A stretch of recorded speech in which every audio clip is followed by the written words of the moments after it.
Hello, this is Catherine, and welcome back to Taking Tea with Catherine. I'm drinking mint tea again, surprise, surprise, but I thought I'd be repetitive because I am bringing back to you another haul. I just did the nonfiction haul that took up a lot of time and space, and I am surrounded, as you may see, by more books, and these are of the fiction variety, so yeah, I went a little nuts again. But I think I'm going to do a slightly rapid fire and sometimes not so much coverage of my fiction hauls. I am straightening things up because I am all over the place, and this is how we are when we are surrounded by books. We go crazy. So I'm just going to start with I had gone by Argosy Books again, and I saw these books for $1 each, and again, fresh from Victober, I said, oh, Robert Louis Stevenson, and I can actually have more in my collection. And these are cool books. They're very old looking, so I got this little collection. Deal with it. So one of the big draws, I should have just gotten this one maybe, but because I like 84 Charing Cross Road, as you guys may know, that this book was mentioned, and I just love the name of it, Virginiabus Purisque.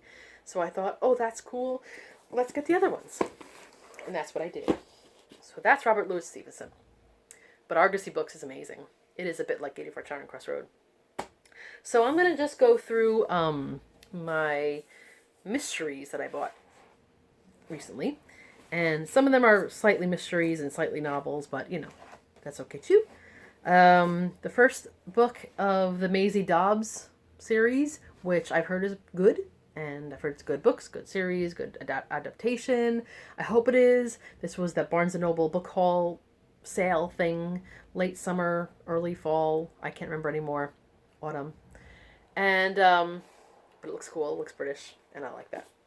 Possibilities. The bookshop of yesterday's I also got during said haul.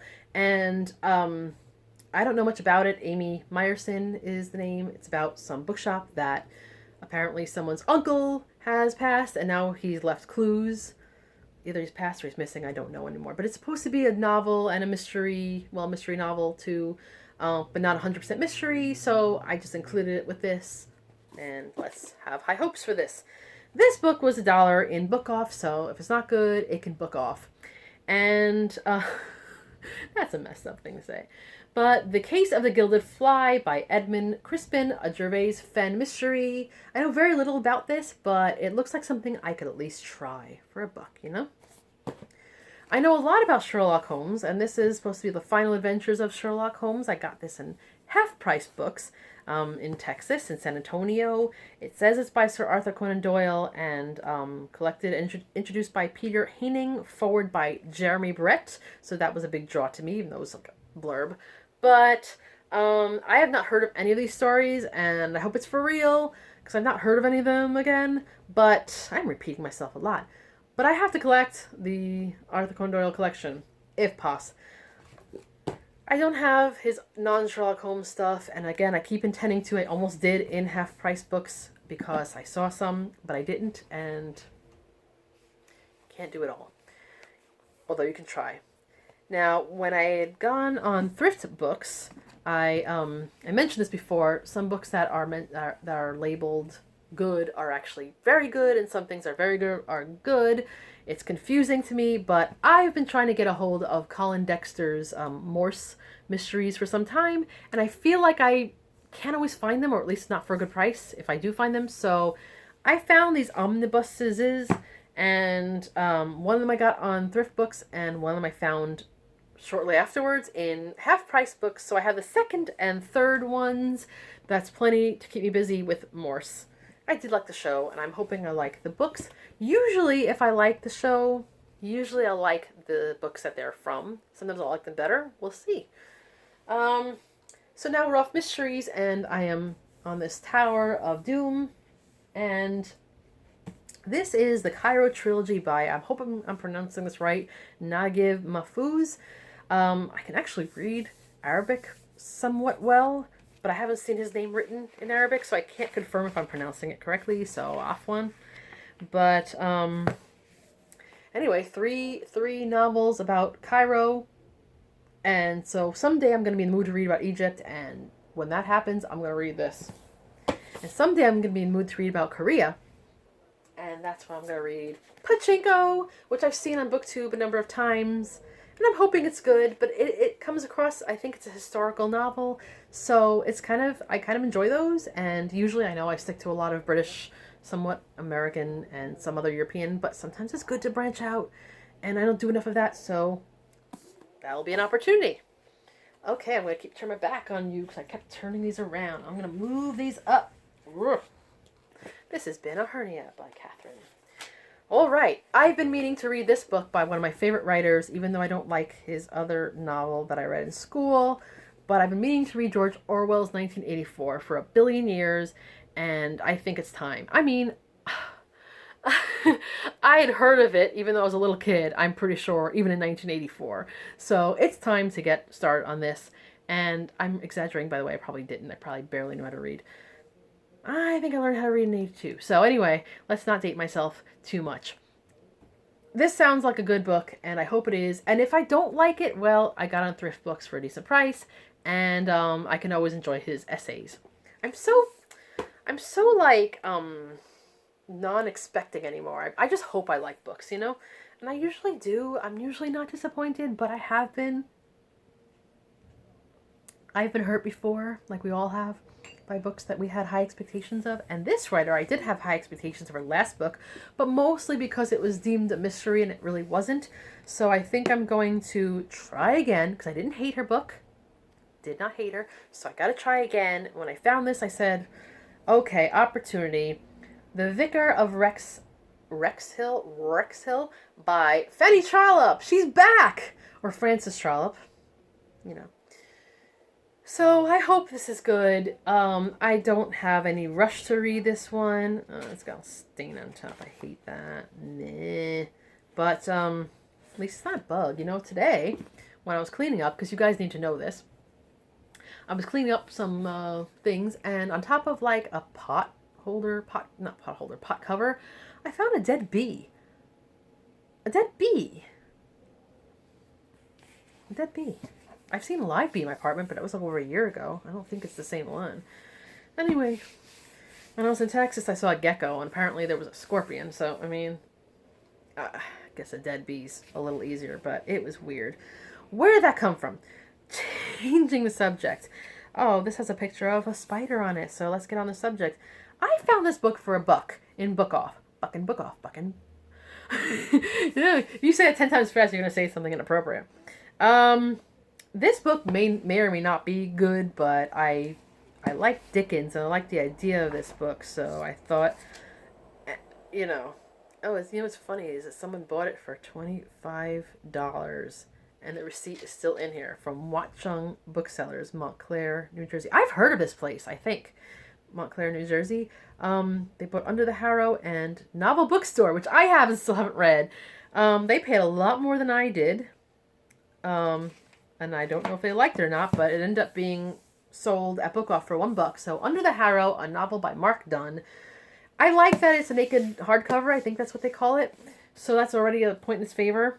And it says, armed with only an old encyclopedia, a Bible, and the complete works of Charles Dickens, the good citizens of Dingley Dell, built an idyllic society based on a Victorian past.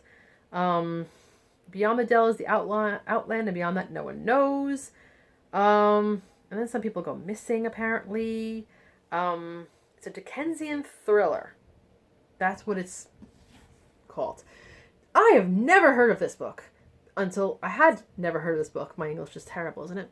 Until I saw it in Book Off, and it could be horrible. But there are a lot of actually good books being sold for $1, so I'm not gonna hold it against this book.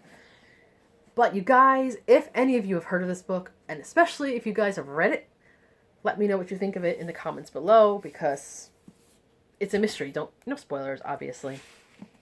So, speaking of Dickensian, but not quite, I have a copy of Shirley by Charlotte Bronte, which I've never read, and I think I showed it to you guys once. It frustrated me because it I think I got it dirt cheap, like for like 50 cents or something, or 75 cents, which in New York is still dirt cheap. But it was written in. It was a paperback that had all kinds of written notes in it, but notes I don't mind as much if they're lightly written and nice off to the side. But it wasn't that. It was that it was also underlined very sloppily, and it just, I am not the kind of person who needs everything to be just so. I am not Monk. My sister made me watch Monk, and when I say made me, I actually enjoyed it quite a lot. I may end up watching it more of it because it's kind of up my alley, but you see someone like that, I am not like that. I like things to be in order, but I'm also someone who has books piled all around me. But when I see things underlined like that, it just got to me. I'm like, I don't know if I can ever read that book. But I have wanted to read all of the Brontes, if possible, and I'm somewhat in the middle of that. So I got this combo, and again, this kind of heavy book, not as heavy, although it's in Every Man's Library. It's not as heavy as that Mahfouz, whatever it's called, book, the Cairo trilogy. That's pretty heavy. This is actually kind of portable, a little bit. But anyway, so this is Charlotte Bronte, Shirley and the Professor. Surely you can't be serious. I can. I bought this, and don't call me Shirley. I feel like Michael Scott sometimes. But I have not read either of these, so that could be a good goal for me reading. And I'm actually looking forward to it.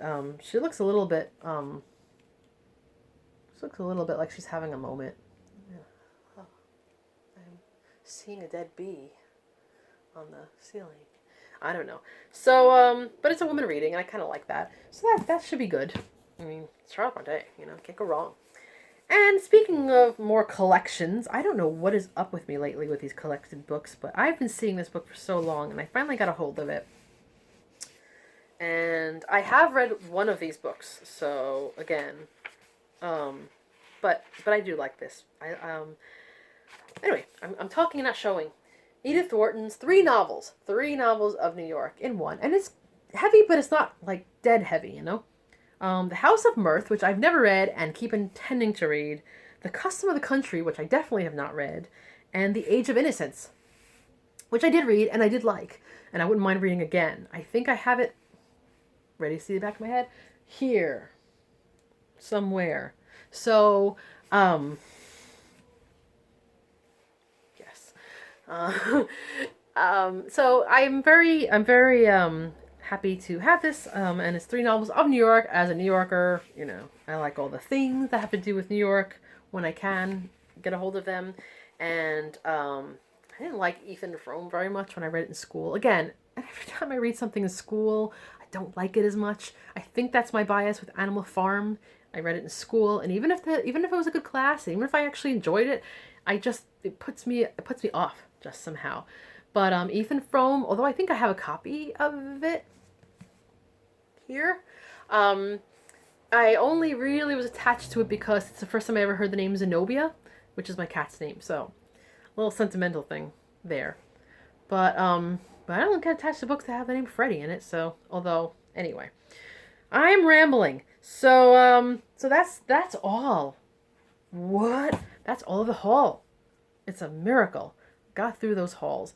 So, yeah, so again, if you want to comment down below, let me know if you read any of these. No spoilers, hashtag. And I hope that you've enjoyed this tour through my madness and my future madness. And I have. But I really, really hope not to have another haul for you guys for a while, if possible. Feel free to subscribe. Love subscribers. This has been Catherine from Taking Tea with Catherine. Have a lovely tea-filled day.